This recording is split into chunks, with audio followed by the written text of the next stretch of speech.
Mold clamping is a crucial step in the casting process. This process not only determines the final shape and dimensional accuracy of the casting, but also directly affects the quality and productivity of the product. Mold clamping refers to the close fitting of two or more parting surfaces together to form a complete mold cavity. In order to ensure the quality of the mold clamping, the technician needs to accurately position and lock the mold.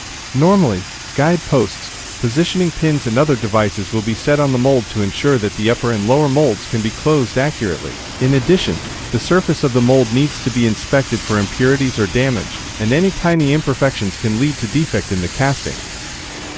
In practice, pressure control is also very important for clamping. Excessive pressure may cause the mold to deform, while insufficient pressure can create gaps between the molds, which can affect the quality of the casting. Therefore, the appropriate pressure value should be adjusted according to the specific casting material and casting requirements when clamping.